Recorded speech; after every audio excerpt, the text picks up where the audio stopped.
In the beginning, there was darkness, and then, bang, giving birth to an endless expanding existence of time, space, and matter. Now see further than we've ever imagined, beyond the limits of our existence, in a place we call the universe. Sex is the most basic of human drives. It propagates the species, connects us, provides pleasure, and permeates our culture. As human beings expand their habitat to include the vast reaches of space, are we prepared to take sex with us? The future of the human race itself may eventually depend on one question: can we have sex in space? The first baby to be born off world is going to be a historic day for humanity. I think that people will be surprised at how much work it is to have sex in space. You've heard of the Mile High Club. I've been talking about the 200 Mile High Club. Prepare to experience sex in space.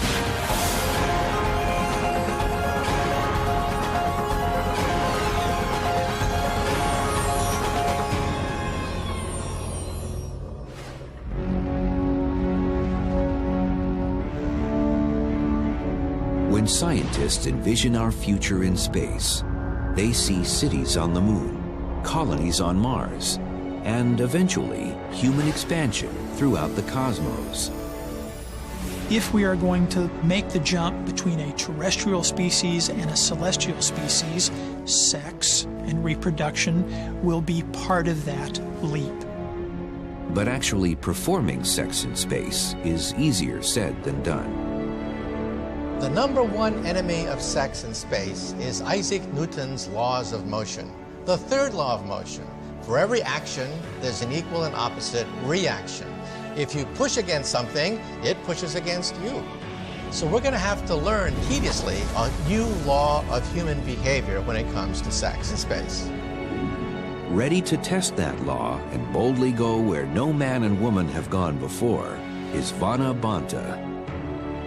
Vana is the author of the quantum fiction novel Flight, a poet, and a dedicated space advocate. Once someone I was working with said, you know, Vana, some people think about what they're having for lunch tomorrow, and you're thinking hundreds of years into the future. Today, in Las Vegas, Nevada, Vana and her husband, Alan Newcomb, are doing their part to usher in the future of human space exploration. Vana and Alan are rehearsing for a test of the first garment created to help facilitate sexual intimacy in the weightlessness of space. Vana calls her invention the two-suit. The two-suit is a utilitarian garment that functions by itself as a flight suit and can unzip or attach with Velcro and attach to a partner suit with very lightweight fabric inside that can expand. Vana and Alan will conduct the first ever test of her two-suit aboard G-Force One, a modified Boeing 737 that produces the effect of weightlessness. As the early designer of the interiors for G-Force One, we discussed many things that can happen within that environment. And sex and intimacy and floating as couples or more together is certainly one of the things. Well, I think the concept of the two-suit is perfect. But I also think just the philosophy behind thinking beyond normal into creating a suit for two people is wonderful. This isn't Vana and Alan's first trip aboard G-Force One. Vana was invited on the aircraft's maiden voyage in 2004. The moment I first experienced gravity lift and microgravity, it was unlike anything I ever imagined. And you can think something physically and execute it by intent. For example, I barely thought somersault, and it was effortless. It was exhilarating. It was while trying to initiate an intimate moment with her husband that Vana realized something was lacking from the weightless experience: physical intimacy. We somersaulted, we spun around, we flew, did various acrobatics, but one impression that I really had was just how zero gravity is, in that there's no attraction. You know, you just couldn't, it's like, you just couldn't quite, you know, you just really had to work at it just for a kiss. Vana saw a future need and decided to fill it now. The idea came to me of a two-suit, which was a suit that you can hook up with your partner, and then you don't have to work at staying close or hanging out. And it's not just for sexual activity, but intimacy. The feeling of intimacy and closeness, of physical proximity, cuddling, cozy, hanging out. A pair of two-suit prototypes have been manufactured, and they're about to be thoroughly tested 38,000 feet above Nevada. I'm very excited to be testing the two-suit, and actually creating the future is very exciting and very profoundly moving to me right now. Being married to the creator of the two-suit is a real rocket ride. Vana is a brilliantly creative Renaissance woman, and besides, she's hot.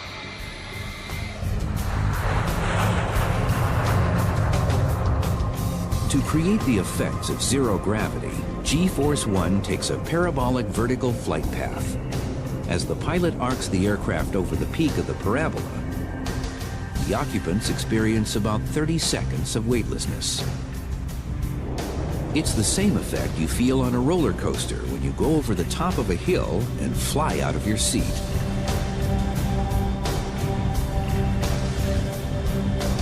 During the flight, Vana and Alan's challenge is to complete one docking maneuver, kiss, and then undock before the aircraft comes out of its parabola and gravity returns. Vana created her two-suit to be worn on long-duration space flights. But on G-Force One, she and Alan will have less than 30 seconds of weightlessness to put the suit through its paces.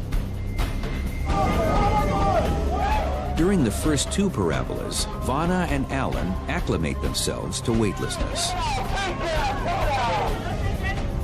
On the third parabola, their docking attempt is interrupted by a group of wayward passengers. During the next several parabolas, Vana and Alan struggle against time and the whims of weightlessness to achieve docking.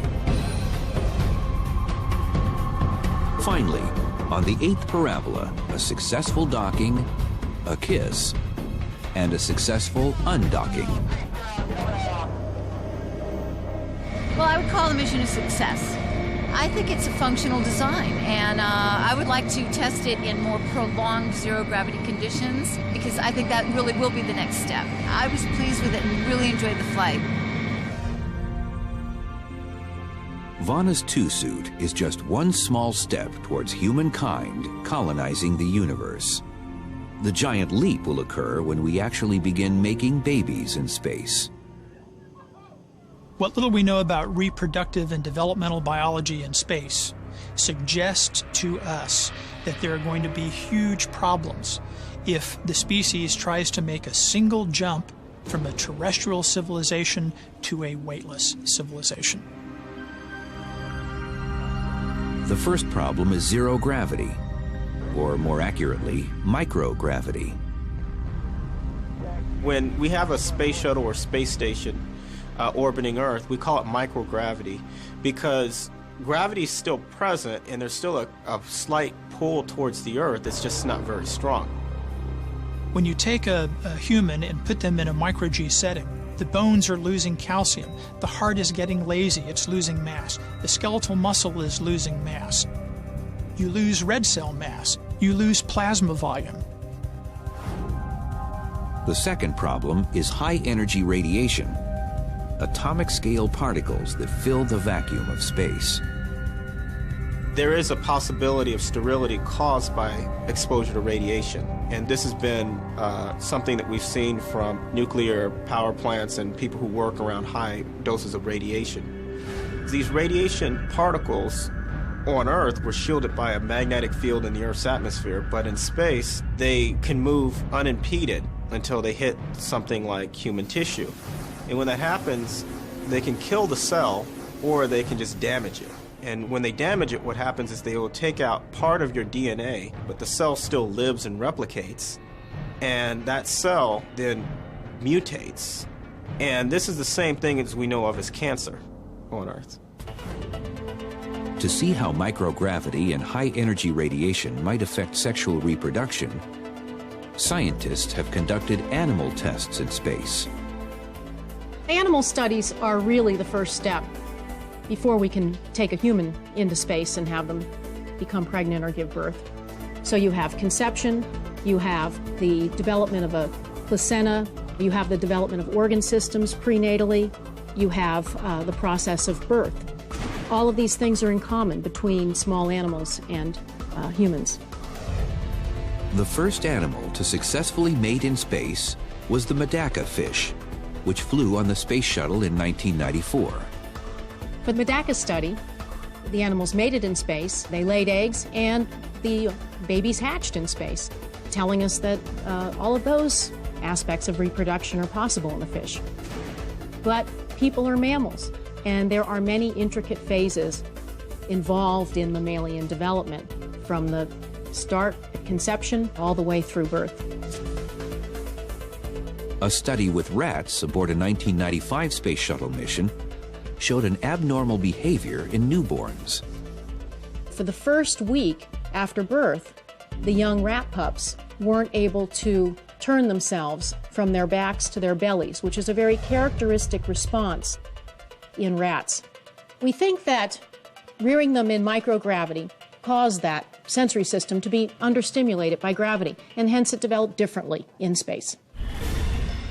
Other experiments have shown even more severe effects. Studies have shown that male rats that have flown in space, when you mate them to non-flown female rats after their flight, the offspring exhibits a lot of growth retardation and even developmental effects like hydrocephaly, kidney abnormalities. Researchers agree that more animal studies are needed before we can begin to study human sexual reproduction in space.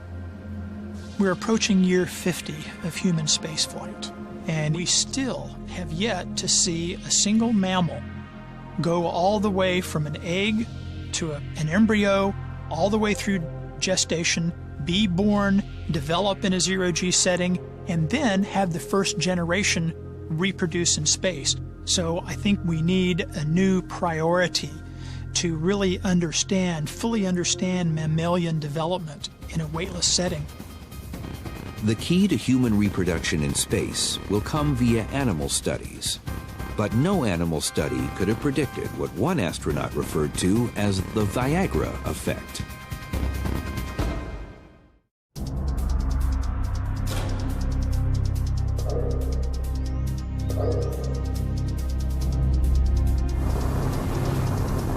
And liftoff of Space Shuttle Discovery.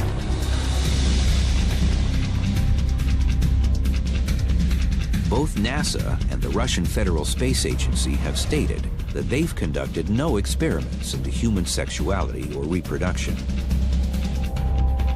But that doesn't mean scientists can't piece together what might occur if a man and a woman made an attempt to conceive a child in space.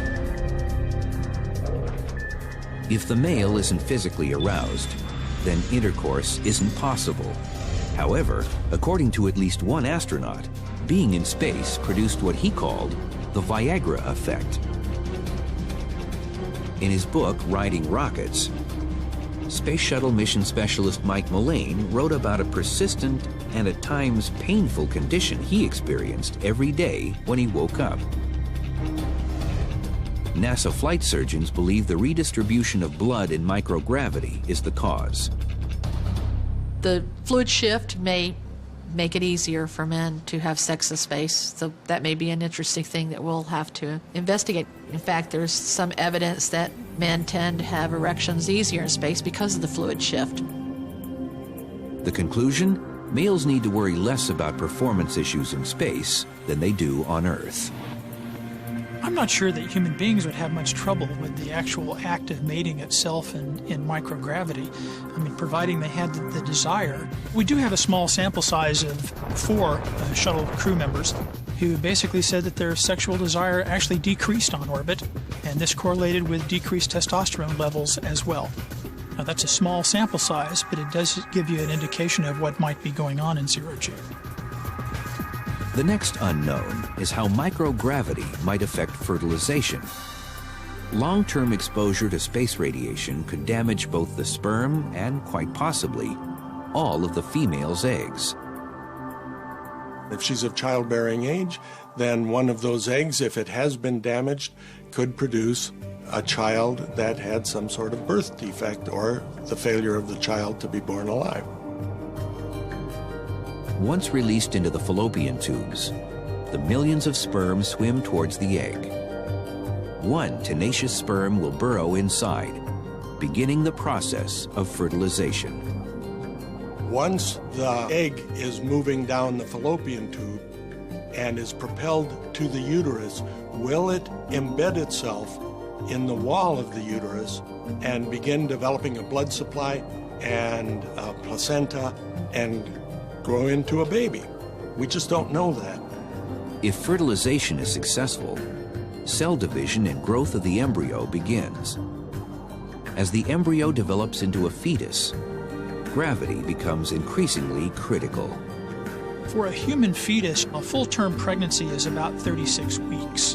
And up to about the 26th week, the fetus is neutrally buoyant. After that, the fetus becomes more dense, and so the fetus tends to sink in the uterus in the amniotic fluid. So from that point forward, there does seem to be a lot of effects of gravity in the developing organ systems of the fetus. If you're not exposed to gravity during that critical phase, the development is basically very abnormal. An animal study conducted in the 1980s turned up troubling results affecting the embryo's skeletal structure and heart. There have been some studies done on the Biocosmos satellites in which a developing rat embryo, because they're in a weightless environment, there's anywhere from a 13 to a 17% decrease in bone mineralization of all the fetal bones. We know that the extensors along the spine are smaller mass. We know that the left ventricle of the heart is actually smaller. And it makes sense when you consider that that ventricle does not have to pump against gravity to move blood.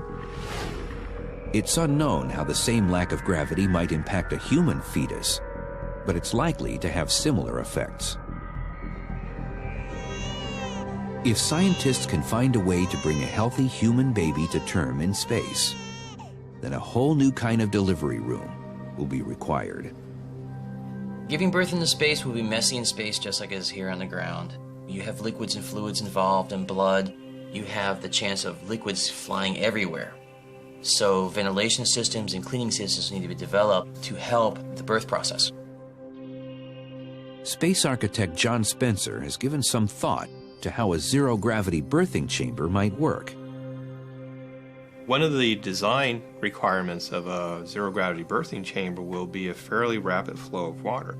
And the reason for that is cleanliness, but also keeping the chamber clear of blood so the doctors who are helping with the birthing can actually see everything that is going on.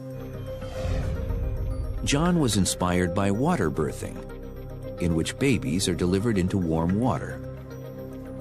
Proponents of the method say it eases the transition from the womb to life outside the mother. John also believes weightlessness will provide similar benefits. When you're in the womb, it's like being in zero gravity to begin with. So going from a zero gravity womb environment to a zero gravity room environment might be an easier transition. Based on all we know, that day is still very far in the future. Here's what it all boils down to. If gravity affects all aspects of vertebrate development, then there are profound implications when you consider successful procreation in an extraterrestrial environment. One of those implications is that babies born in space might have a difficult time visiting Earth. We'll most likely need people 100 years from now who have evolved in those environments. If they come to Earth, they're going to need to wear an Earth suit, which will have an exoskeleton kind of thing, which helps them with their weaker muscles and weaker bones and everything. So it's interesting, we're going to create eventually a space species who will need an Earth suit to return to the mother planet. One possible solution is to create artificial gravity in space using centrifuges. Centrifuges use centrifugal force to create an effect known as gravity loading. You could imagine a woman, a pregnant woman, seated at one end or even laying down with her feet towards the center of it. She could be reading, working, talking to people, whatever, and that might go on for an hour or two. Enough so that there's a feeling of up and down that might be beneficial for the fetus. The first baby to be born off world is going to be an amazing, amazing experience, and it's going to be a historic day for humanity. Scientists think it's only a matter of time. I think eventually we will be reproducing in space. We just need to figure out how to do it right. What better opportunity to figure out how to do it right than NASA's planned 3-year mission to Mars? But will sex be invited along for the ride?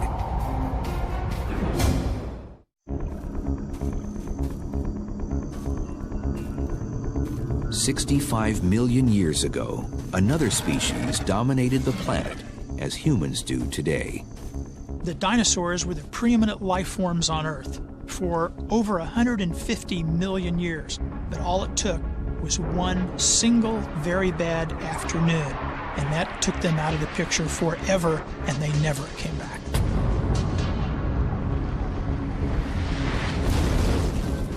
The reason that it's important for human beings to get off the planet is that if we don't, the Earth itself is a single point failure.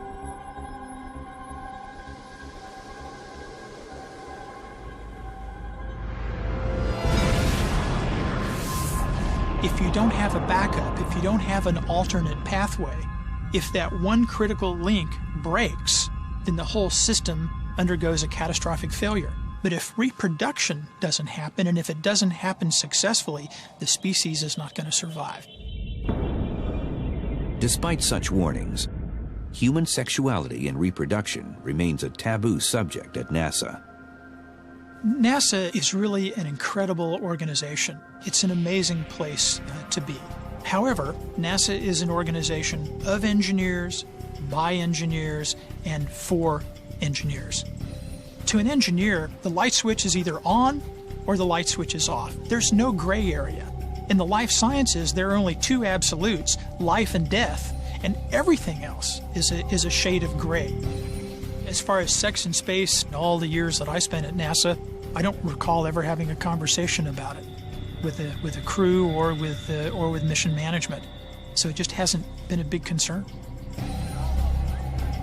NASA is funded by taxpayers, and taxpayers want to know that their dollars are not being used for astronauts frolicking in outer space, having space escapades at their expense. The public wants to know that their tax dollar is being used wisely. And that's why NASA is so skittish about the whole concept. Okay, we copy that. Sounds good. NASA currently has plans to return humans to the moon by the year 2020. That's just a warm-up for the main event, a 3-year voyage to Mars and back. In its master plan for the mission, NASA left out all references to human sexuality, an omission cited in a report by the National Academy of Sciences. As far as sexuality in space, that's an area that hasn't been researched at all. Psychologists and psychiatrists have come to conclude that humans need to be connected in order for normal functioning. We need to be psychologically connected, we need to be emotionally connected, and we also need to have some physical connectivity with individuals. So intimacy at all these different levels is very important. The problem with long-duration space crews is that the model to date has been one that precludes any sort of intimacy. Some experts believe that astronauts should be expected to sublimate their needs and desires for the sake of the mission. That's unrealistic. It's not going to happen. It would lead to very dysfunctional individuals if they were able to maintain that kind of separateness. So in order for the team to be functional, intimacy on all these different levels is going to be part and parcel of just normal human functioning, and we need to plan for that. The counter-argument is that sex between crew members could create dangerous distractions and divisions. Arguments may occur, problems may happen, tiffs may happen. One person might get jealous for another person or might start lusting for another partner or something like that. That will happen. It's going to be hard to avoid it. We are human beings, and there could be petty issues that may pop up, but you have a long time to talk it out and communicate it. Sending single-gender crews has been suggested as a way to inhibit or prevent sex on long-duration missions. I think it's unrealistic to think that just because you have all one gender that there is not going to be any needs for sexual contact or that sex won't happen. I think that's kind of a naive approach. Another plan calls for sending only married couples. It's also unrealistic to expect that simply being married is going to be the solution. So I don't think that marriage is a foolproof way to approach it any more than to send all one gender. I think that what we need to do is to select individuals who are emotionally mature, who are comfortable in their sexuality, and then you give them training to deal with issues as they come up, and then you simply have to trust them to do a good job. Cheryl's idea is to have the crew first live together for 9 months in a location that mirrors the isolated environment of Mars. She suggests Antarctica. One of the ways we can test this out is to send them down to Antarctica to winter over for 9 months. During that period of time, they can not only work out how their social issues are, but they can work out any intimacy issues. They can find out if they're going to be attracted to each other. And if they are, how are they going to deal with that? And how the group is going to deal with that. That way, when we actually put them in the space rocket to send them off to Mars or to send them to the moon to inhabit there, they'll know what to expect and they'll know how to deal with it. I think that taking the attitude that they're professionals and they'll just muddle their way through is a recipe for disaster.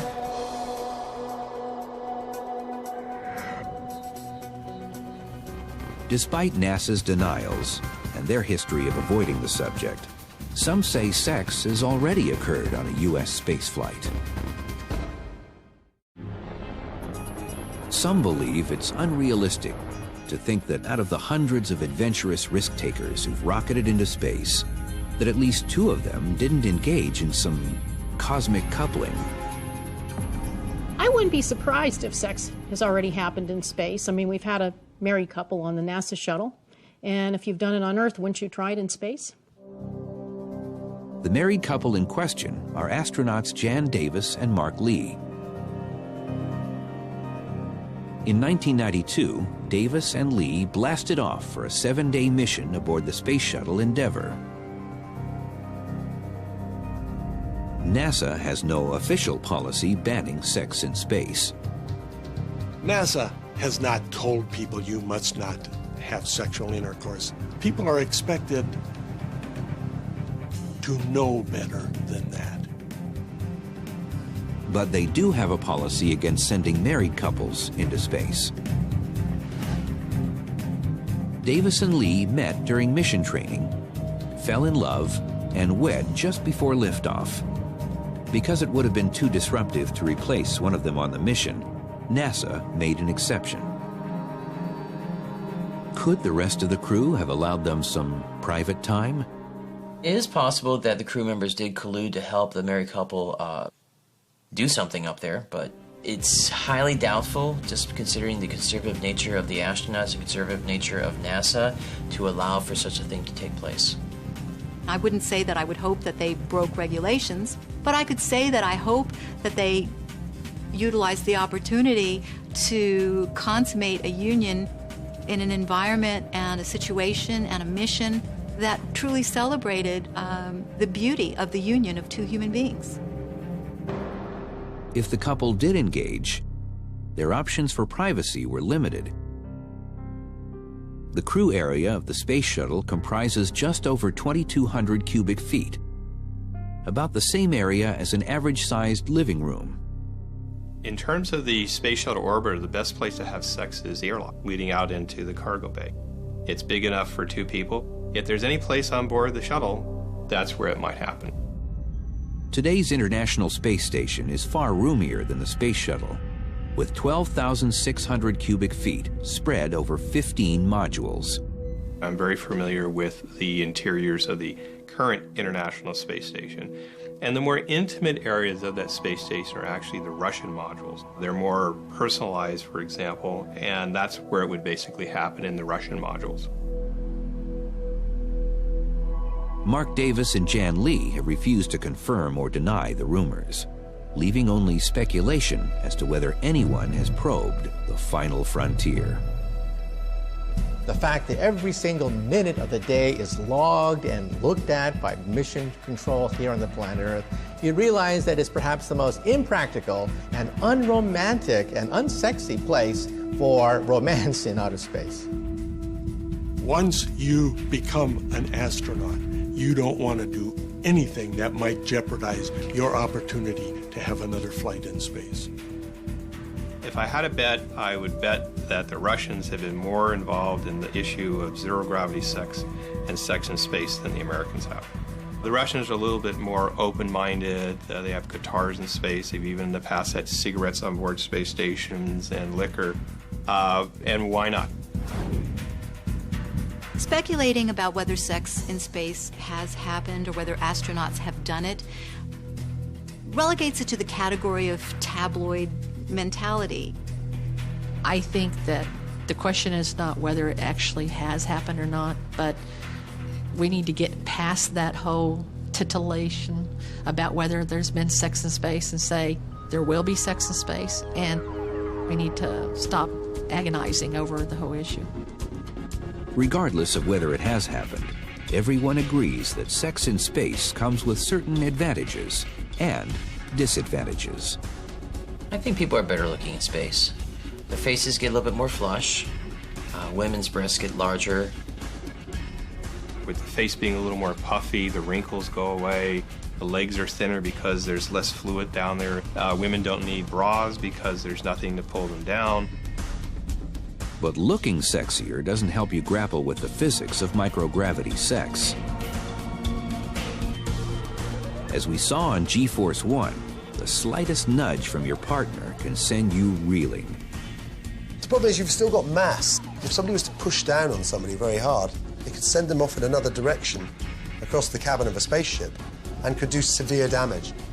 You can break a penis physically, and it's actually very difficult to then, do the operation to get it all back together again. In light of the challenges, what would the experts say if they were invited into space to have a go at hitting the zero G spot? Sure. Oh yeah, I'd be there. I would have sex in space instantly. I'm a scientist, and as a scientist, we like to observe. We like to study from a distance, but we don't like to partake. We don't like to interfere with the subject we are studying. Yeah, my wife said I could only have sex in space with her. I really don't know. It's something I've really not thought about. I've thought more about giving birth in space, actually. We've seen Vana Banta's concept for how to accomplish sexual intimacy in microgravity. Another method, supposedly once tested in the tanks NASA uses to train astronauts, is called the three-dolphin technique. Two dolphins sometimes have a hard time coupling together. A third one that can press them together actually makes it easier for the coupling process to happen. That may well happen in zero gravity also. You might want to have a third person to help facilitate you or keeps you in the middle of a zero gravity environment. The only problem is, no one bothered to tell dolphins about the three-dolphin technique. Marine biologists say it's not true.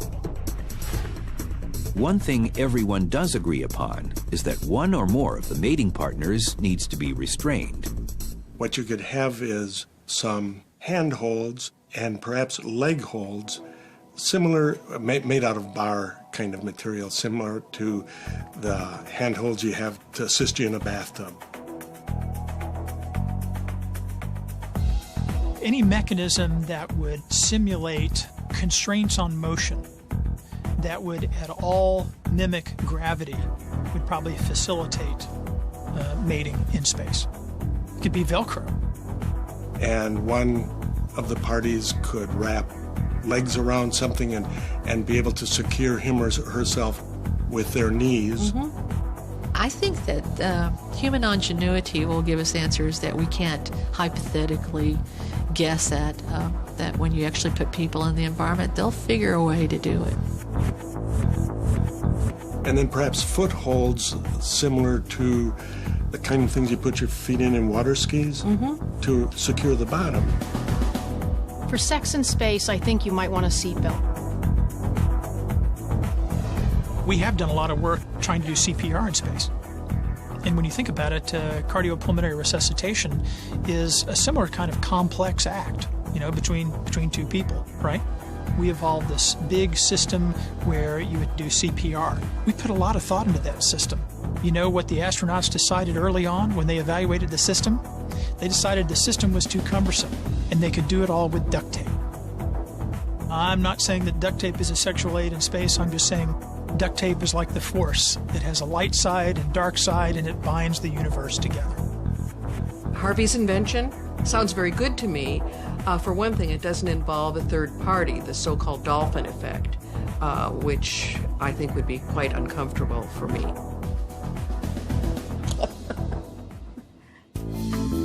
Speculating about coupling and microgravity may soon be a thing of the past. Get ready for a sexy new vision of the future, courtesy of the private space industry.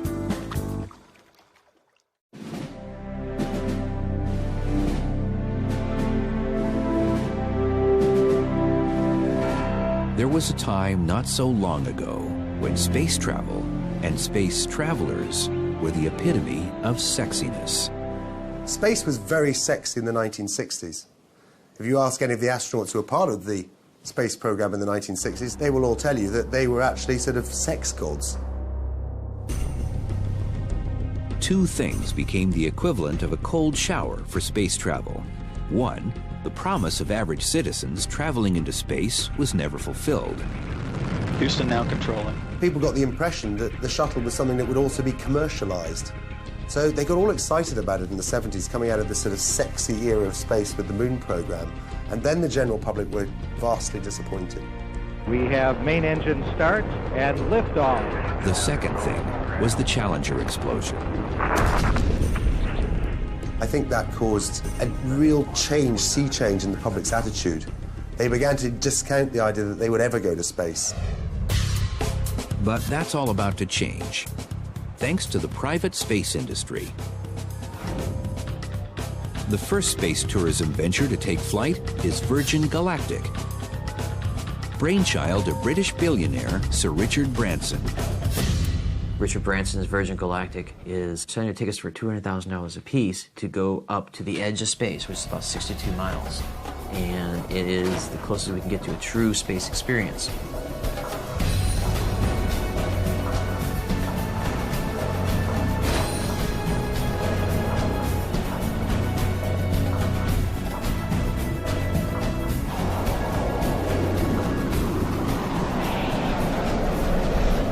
Virgin Galactic's maiden voyage is still a few years away. But that hasn't stopped the sexually adventurous with money to burn from inquiring about private flights. They've inquired about the idea of having their honeymoon in space and actually, as part of that process, consummating their marriage in space. Now that is an idea that we are not going to follow up with to start with. We need to understand much better the risks that they could encounter before we would even contemplate the idea of allowing somebody who's a honeymooner to consummate their marriage in space. But the fact of the matter is that some people do want to do this. Groundbreaking as Virgin Galactic is, it's small potatoes compared to what the Space Tourism Society is cooking up. You've heard of the Mile High Club. I've been talking about the 200 Mile High Club. We see super yachts or cruise ships in orbit around the Earth or circling between the Earth and the Moon as a key element to true space tourism. We're talking about entertainment, we're talking about fun, we're talking about drinking, we're talking about sex, we're talking about all sorts of wild and crazy things here. Leaping ahead to the year 2050, let's see what a newlywed couple might experience on their honeymoon aboard a space yacht designed by John Spencer. This is a mock-up of John's space yacht. I'm designing a discotheque. This will be right here in the center section here. This will be a central sphere. Imagine, if you will, a giant 60-foot diameter sphere that will be almost completely glass or some type of glass-like material, and you can see in all directions. And then you'll have people floating around and dancing and sailing and doing all sorts of things for entertainment and for pleasure and for fun.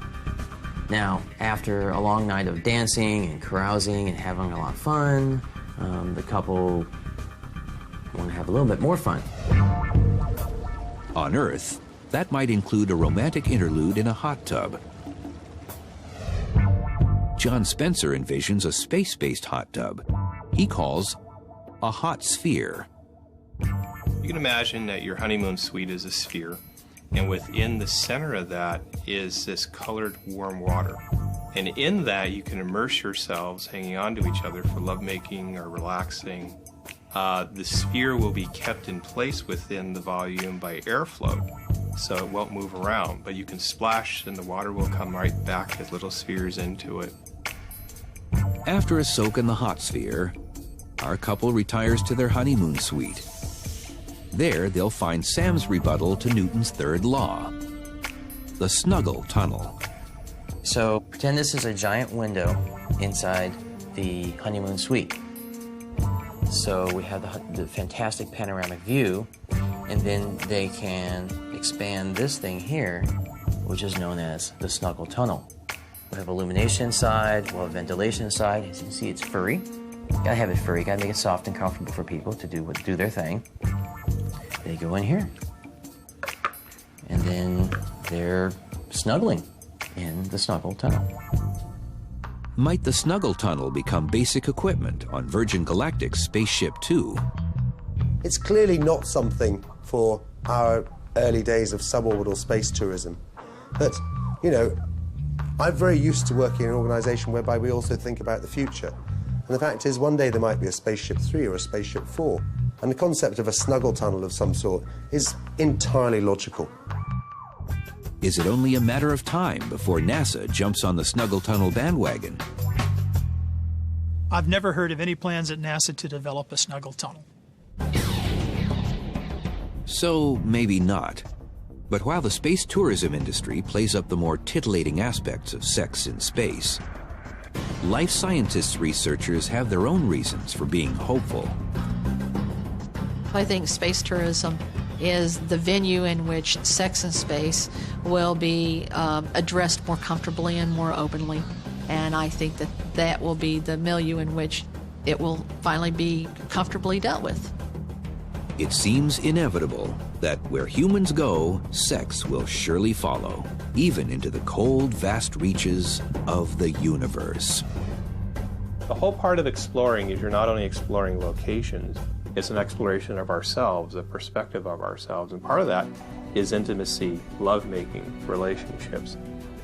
We are progeny of not just the Earth, but of the cosmos. And as its progeny, it is our duty to use the best of our ability and continue that into other planets. Who knows what we'll find? To paraphrase the poet Dante, the heavens swirl above us and our eyes are still cast to the ground. Sex is part of the human experience, and wherever humans go, sex will go too.